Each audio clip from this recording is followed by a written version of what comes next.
quiero apartarme un poco de los temas generales de esta semana que ha sido tan particular en la Argentina, para que no nos olvidemos del coronavirus, porque la calidad de las informaciones a veces nos tironea, nos lleva para otro lado. Y quiero hacerlo de una manera concreta. Se viene un fin de semana en el que mucha gente piensa en qué actividad va a desarrollar, y hay un mensaje que me pareció sintetiza todo lo que nosotros quisiéramos decirle por ahí, con muchos otros ejemplos, con los infectólogos, con los especialistas, con los científicos que hablan, pero también con la gente de la política, la discusión de los medios. Creo que en esto que vamos a poner en el aire está comprendido lo que nosotros le queremos decir.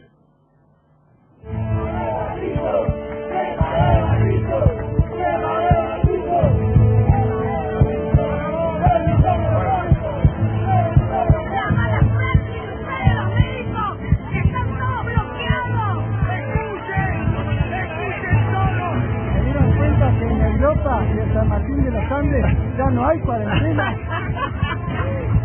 No hay cuarentena, no. Mientras más de 100 profesionales de la salud dieron su vida para salvar muchas otras, hay responsables que no las respetan.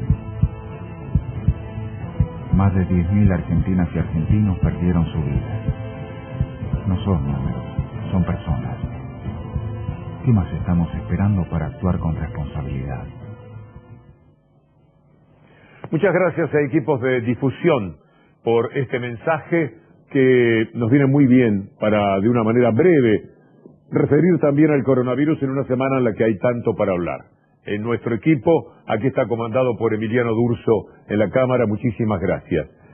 Queremos hacer mención a lo que desde el lunes pareció enloquecer por momentos a la opinión pública en la Argentina, la actitud de los medios, todo lo que se debatió políticamente. El caso Lázaro Báez pareció llevar a los medios de comunicación al paroxismo de la demencia. Es decir, ya llegaron a límites intolerables en lo humano. Una persecución como nunca se ha visto. El lunes le voy a mostrar, no la fotografía, pero en ese country donde no querían que entrara Báez, hace poco retornó al hogar un narcotraficante. Un hombre que tuvo que pagar millones también para poder salir en su momento porque la caracterización era otra. No tuvieron problemas con un narcotraficante. Ninguno, encantados de la vida. Pero a Lázaro Báez, que cumplió 4 años y medio de una prisión de la que no debió sufrir un solo día, lo recibieron de la manera que los medios impulsaban a que se hiciera, con los títulos de los diarios, con los zócalos de la televisión, de los 300 canales, más los otros que no son del grupo Clarín pero son cómplices. Sobredosis, voy a tomar solamente una parte, hizo anoche un programa sobresaliente y una invitación para estar este sábado, como todos los sábados, clarificando a través de imágenes de algo que es irrefutable cuando se presenta de la forma que lo hace Sobredosis. Aquí tenemos una muestra. Lo que se vio anoche en la puerta del country de Pilar, donde iba a pasar su prisión domiciliaria, Lázaro Báez, fue una escena dantesca. Seguimos. Luis, estamos siguiendo la camioneta, estamos en la otra unidad móvil. Impresionante lo que está ocurriendo, impresionante también la cobertura, mientras vemos los incidentes en la puerta, la aglomeración, la acumulación de gente, la motocam que sigue a escasos metros a estas camionetas que son ahora lo que está mirando el país. Mira, ¿qué se está sacando? Se está sacando el casco, a ver. No, está acomodando el barbijo. Se está acomodando el barbijo. Ahí está Lázaro Báez. Impresionante, ¿eh? Ahí están los 3 vehículos. Y se van. No retoman. Esta camioneta se va. Y los vecinos que lograron que se vaya Lázaro Báez cantan el himno nacional. Esto parece un reality. Impresionante,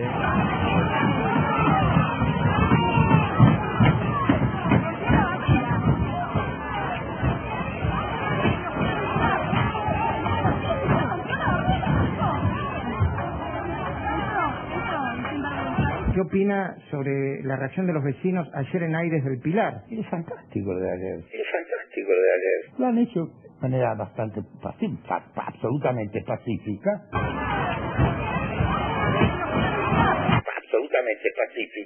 Más o menos, Luis. ¿Viste que le golpearon el vidrio a la camioneta? Que alguien se le escapó. Y lo que se vio anoche ahí, además, es a un grupo periodístico, un grupo de medios, el grupo Clarín, fogoneando eso de manera súper irresponsable. Esto está sucediendo ahora. Lázaro Báez, un preso que evidentemente es muy, muy irritante, al punto que todos los vecinos salgan a la calle de distintos barrios. Entonces, si no, la justicia no funciona, haremos la condena social nosotros. Los vecinos del barrio donde iba a vivir, del country donde iba a vivir, no lo dejaron entrar. Es una reacción lógica de la sociedad. Son maneras de excitar a la gente. Están los medios, el grupo Clarín, acompañando la desobediencia civil. Está muy bien lo que le hicieron a Báez. Si lo hubieran matado a Báez, cosa que podría hacer si lo toman unos locos que andaban a los palazos y rompieron los vidrios, dirían que es una pena, que es muy lamentable una muerte y que le piden disculpas a la familia. Pero claro, también tengamos en cuenta lo que hizo Báez. Las últimas imágenes de Lázaro Báez, que son impresionantes. Explotó la condena social. Yo no justifico ningún escrache.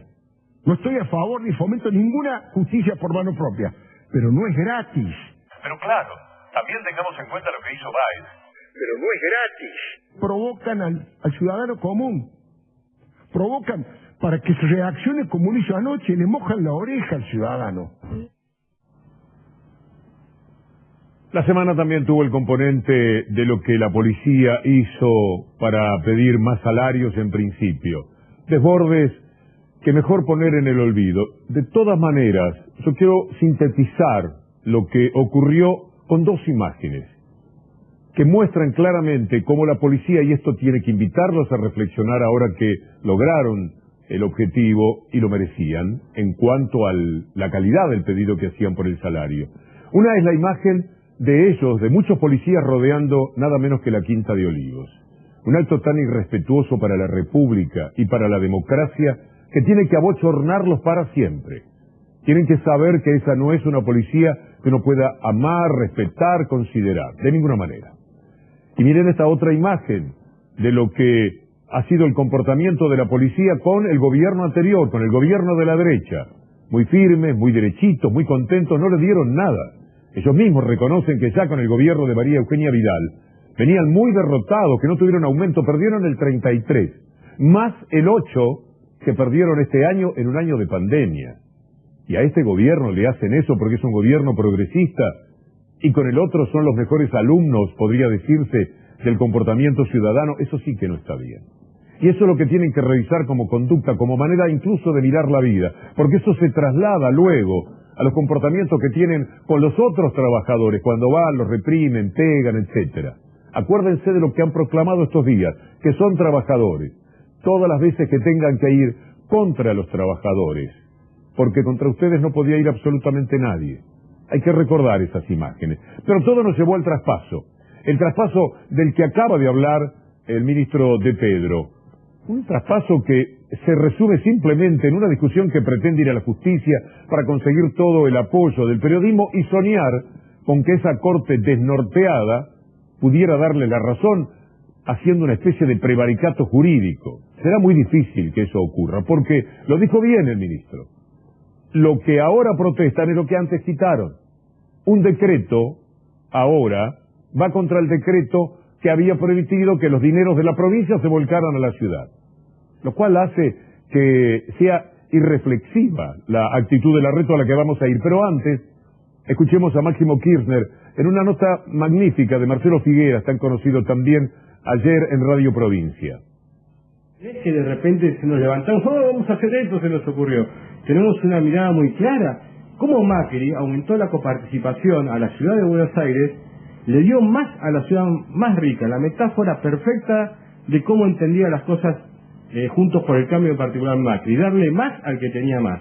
Entonces acá lo que sucedió fue que en los primeros 60 días de gobierno de macrismo engordaron a la ciudad más rica del país, en detrimento no solo de la provincia de Buenos Aires, sino de todo el norte grande argentino, de su Patagonia, de todos los aportes que hacen esos lugares. Entonces ahí hay otra situación. Ahí nadie habló de la constitucionalidad del decreto simple o no, de cómo sucedía esto. Larreta ayer, con todo el viento a favor de los medios, en una semana que vamos a revisar después en las tapas, que se mete en la historia del periodismo destituyente una vez más, cuando hablamos de Clarín y La Nación, hizo su discurso diciendo que va a ir a la Corte Suprema. Vamos a poner a Larreta y a Cafiero en una discusión que nosotros inventamos, pero que es perfectamente posible. La decisión que tomó ayer el Gobierno Nacional es inconstitucional. Por eso vamos a ir a la Corte Suprema de Justicia de la Nación a defender con todos los recursos jurídicos que tengamos la autonomía y los derechos de la ciudad. Para nada esto reviste un viso de inconstitucionalidad, ni mucho menos. Así como en el 2016, por decreto, el expresidente Mauricio Macri había agregado estos fondos. Ahora esos fondos se distribuyen de una manera distinta. Parte de esos fondos se distribuyen de una manera distinta a partir de un decreto también. Es que nos sacan fondos de un día para el otro, en el medio de la pandemia.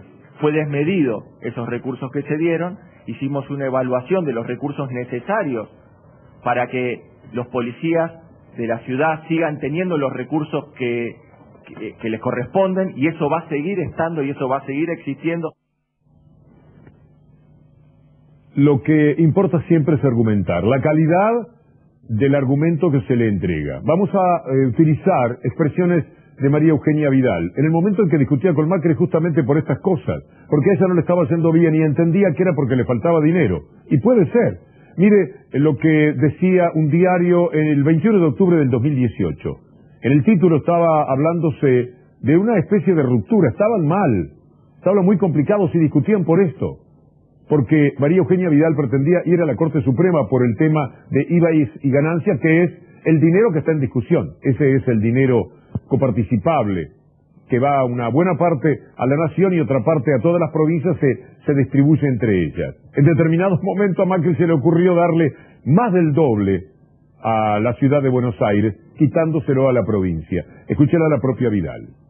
La provincia de Buenos Aires ha sido históricamente discriminada durante casi toda la democracia en favor del resto de las provincias, desde la ley de coparticipación y el congelamiento del fondo del conurbano en el año 95. Y entendemos que esos fondos deben ser recuperados por la provincia. Esto es lo que le venimos a pedir al Congreso. Lo que la provincia recibe... Pero hay que tener quizás la información necesaria. Lo que hay, hasta entre los periodistas, es muy mala información. Yo no sé qué pasa. Porque no se puede argumentar con algo que es tan fácil de destrabar como hizo Kicillof frente a una acusación, un ataque bastante directo, muy larretista si se quiere, o muy pro.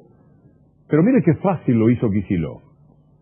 Y en septiembre, ¿te acordás de los fondos que le habías dado de más y se los sacás? Es un gesto político. Leo un diario no kirchnerista, se llama Clarín, del 9 de enero de 2020. 9 de enero de 2020, que era un mes de asumido Alberto. Te leo. Alberto Fernández lo tiene decidido y Horacio Rodríguez Larreta lo sabe. Falta número final y el momento, pero el gobierno nacional reducirá el porcentaje de fondos que traspasa el concepto de coparticipación a la ciudad. Todo lo que planteaste, lo que no se condice con lo que decía Clarín el 9 de enero, que era que esto era algo que se estaba hablando, porque Macri, en otra de las tantas, porque en esos días se usó decreto para darle muchísima más plata de la que necesitaba por la policía a la ciudad. Es que esto tiene una historia. Está claro. Está muy bien lo que hace el gobernador, porque es un argumento tan contundente que deja sin palabras, sin aliento. Y me parece que siempre tendríamos que revisar, nos puede pasar a cualquiera, pero el nivel de información es lo que hace que en el periodismo se pueda argumentar sin asumir ciertos riesgos. Las tapas de la semana, ya que hablamos del periodismo, de Clarín y de La Nación, han sido enloquecedoras. Han sido apabullantes, demostrativas de que se trata de un periodismo destituyente que no quiere este gobierno y que va a hacer todo lo posible. Y para eso tenemos que tener prevención. Vaya mirando los títulos, por el tema que fuera. Si era la liberación de Lázaro Báez, si era el tema de la policía, o si es el tema del traspaso. Siempre en contra del gobierno, aquello del ametrallamiento mediático del que hablaba el viernes pasado el presidente de la República. Es verdad, esta es una metralla informativa. Y en ningún caso tienen razón, no los ampara nunca un hecho de justicia, un hecho que se pueda decir está bien lo que dicen, aunque le pudiera doler al gobierno. Debe ser fácil de atacar un gobierno que tiene tantas cosas que hacer y siempre le falta mucho por hacer. Nada más que con lo que le falta hacer ya tendrían bastante. Pero no, lo atacan de una manera sesgada, con aquellas cosas en las que tiene razón. Le dieron la razón a la policía, le dieron la razón a Larreta, le dieron la razón a los locos que atacaron el vehículo que llevaba una persona cuya justicia, la justicia de la República, si es que quieren ponerlo en esos términos, había dicho que se tenía que ir para su casa. Y mentían diciendo que no había pagado fianza, no correspondía que pagara fianza.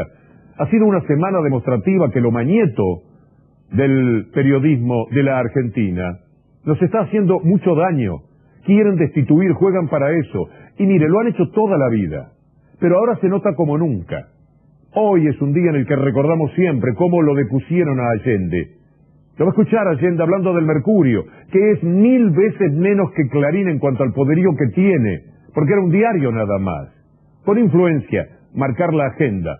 Acá es un diario con 300 canales y no sé cuántas radios, todo robado por otra parte, con la vieja extorsión de la que Clarín ha sido el maestro, perdón por decir esa palabra en el Día del Maestro, al saludo, para maestros y maestras que amamos y que valen la pena, no para quienes han enseñado de la perversión del periodismo lo peor. Mire a estos 3 hombres importantes de nuestra América Latina diciendo lo que les pasaba con el periodismo. Quiero señalar frente a ustedes lo que es la moral de alguna prensa. Y quiero decirlo porque es la primera vez que lo voy a decir. Que no se olviden de aquello que expresa que el que siembra vientos cosecha tempestades.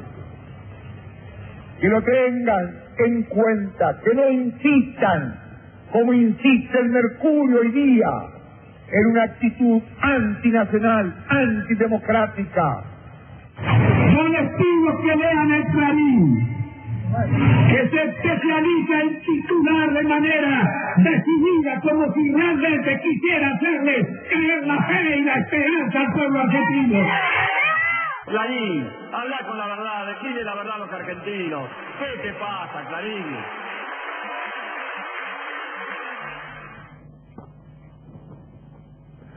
A uno lo sacaron del gobierno y lo llevaron a la muerte. Al otro terminaron sacándolo del gobierno antes de tiempo. Y al tercero pagó con su vida toda la lucha que tuvo que desplegar contra ellos. Es un periodismo destituyente. Juegan muy para la derecha, pero no es solamente ideológico, que sería perfectamente entendible. Juegan por sus intereses. No existen ganadores de tantos miles de millones de dólares en la Argentina como Clarín. Y atrás, como un sidecar, viene La Nación, que también se ha llevado lo suyo en pautas, en ventajas como tener un estadio en el centro de la ciudad y todo lo que ya sabemos. Hablando de golpes, la que siempre hace una referencia a esto, pero nunca la pega, es gracioso al tiempo que patético lo que ha hecho Carrió. En todos los años, también en Sobredosis hubo un recorrido valiosísimo, porque piense algo, usted se va a reír mientras ve todo esto, pero el efecto que hacían en el presente, en cada etapa, era muy grave, porque lo decía a millones de personas desde los lugares que querían jugar contra los gobiernos. Escúchela, Carrió. ¿Usted cree en saqueos? Yo creo en saqueos programados por la propia Cristina. En un sistema presidencial el vicepresidente tiene que ser el respaldo del presidente. Y acá es la lucha para dominarlo y doblegarlo. Esta es la verdad. Es el golpe. ¿Qué es lo que viene el domingo? Un golpe de Estado. ¿De quién? De Cristina Kirchner. ¿Usted está diciendo que Cristina planea un autogolpe? Sí. La presidenta va a romper la Constitución. Esto es lo que nosotros estamos denunciando como atentado al orden democrático, es decir, de su propio gobierno y a la oposición. Lo cierto es que están en el autogolpe. Vamos a ver cómo son golpistas. Nosotros no vamos a ser golpistas, no somos golpistas. La gente en la calle dice que se vayan. La gente en la calle dice los quiero matar. La gente en la calle dice a ver si los derrumban. Nosotros nosotros no vamos a ser golpistas, no somos golpistas. La estrategia es la no violencia, la tuvimos en el campo cuando yo lo sacaba. Se resuelve antes de junio porque se resuelve el tema del poder. O resuelve ella, ¿está? Para recomponer, digamos. Para recomponer, o se resuelve con la ira del poder y se resuelve la vida. La estrategia es la no violencia, la tuvimos en el campo cuando yo lo sacaba.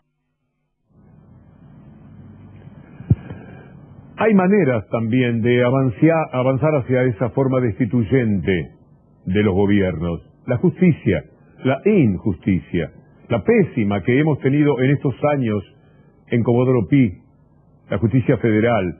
Lo que acaba de hacer la Cámara de Bruglia e Irurzun es prevaricato recargado.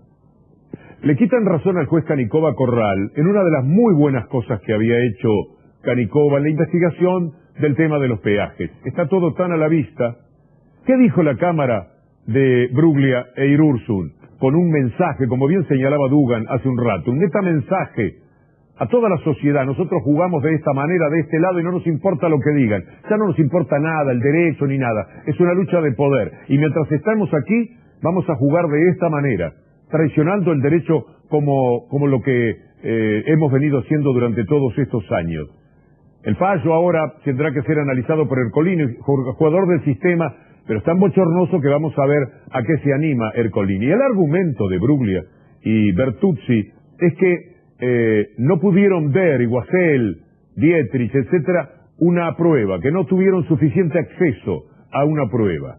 Le digo a Bruglia y a Bertuzzi, pero sobre todo le digo a ustedes, que no es que Cristina Fernández fue llevada a juicio oral sin ver una prueba. La llevaron sin la existencia de la prueba. Es decir, ya una comparación inadmisible en la manera de forzar la justicia a este comportamiento. Y a propósito de Cristina Fernández de Kirchner, acompáñame en la lectura de estos tuits que puso, uno de ellos con la tapa de página 12. Ayer se comprobó que Bruglia y Bertuzzi los quieren mantener ilegalmente en la Cámara Federal para garantizar la impunidad de Macri y sus funcionarios. En otro, Bruglia es el de barbita, el de al lado de pelo blanco se llama Irurzun, y es el otro camarista que anuló el procesamiento de los macristas. Es el autor de la doctrina con la que se encarceló a peronistas o kirchneristas, como prefieras, por la teoría del poder residual. En sus tapas, Clarín te dice que queremos separar a Bruglia y Bertuzzi porque me investigan a mí. Como dijo Néstor, Clarín miente. Todas las causas que me armaron ya pasaron la etapa de instrucción. O sea, no hay ninguna posibilidad de que fuera verdad aquella siempre bochornosa y vergonzosa tapa de Clarín. ¿Se dan cuenta que han convertido al Poder Judicial en un instrumento para atacar al peronismo y a los gobiernos populares y darle impunidad a los poderosos que siempre manejan los hilos de la economía y la comunicación en nuestro país? Ojalá que sobre este tipo de periodismo pudiéramos decir, basta, paren la mano. Todo el mundo se da cuenta de lo que hace, no les importa nada porque el poder es así. Pero en algún momento alguien tomará distancia, pondrá en perspectiva todo lo que se sufre. Quiero compartir con ustedes algo que me pareció una frase formidable de la semana de Martín Guzmán, cuando dijo nunca más al endeudamiento de la Argentina. Ese con el que colaboran la justicia, los medios de comunicación, la derecha, todos ellos envilecidos a más no poder en este tiempo.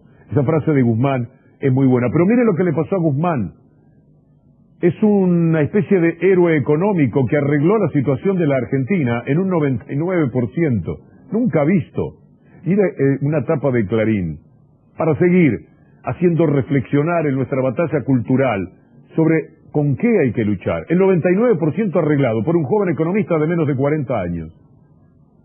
Pero Clarín dice el misterio del 1%. Es decir, era más importante ver que había, que no hay demasiada cosa trascendente, en ese 1%, que valorar el 99% del arreglo que ahora llevó el viejo país con el que toda la vida jugaban en los títulos, que 2.000, que 3.000, que 4.000, a una cifra que se aproxima a la que tenía el macrismo en agosto del año pasado. Estaban en los 800, ahora hay 300 puntos más. Noam Chomsky, entrevistado por Telam, en una nota que ya recogió Página 12, y ojalá todos pudieran verla, en un buen esfuerzo por el que saludamos a Bernarda Llorente, dice en esta etapa algo que vale la pena leer textual: hay que superar la plaga neoliberal. Es una forma de plaga para nuestra vida. Para el final, por tiempos, quiero saber, antes de cerrar con Sobredosis, que siempre invita a una sonrisa reflexiva, como es el Día del Maestro, ver cómo se ha jugado también desde la derecha contra el maestro, en la comparación con lo que había con la policía. Una nota con alguien que fue candidato a presidente y que es economista reconocido de nombre, por lo menos que es expert, con nuestro colega Mauro Federico, que hizo una más que interesante reflexión, que como tributo en el Día del Maestro me pareció que puede ir cerrando nuestra columna.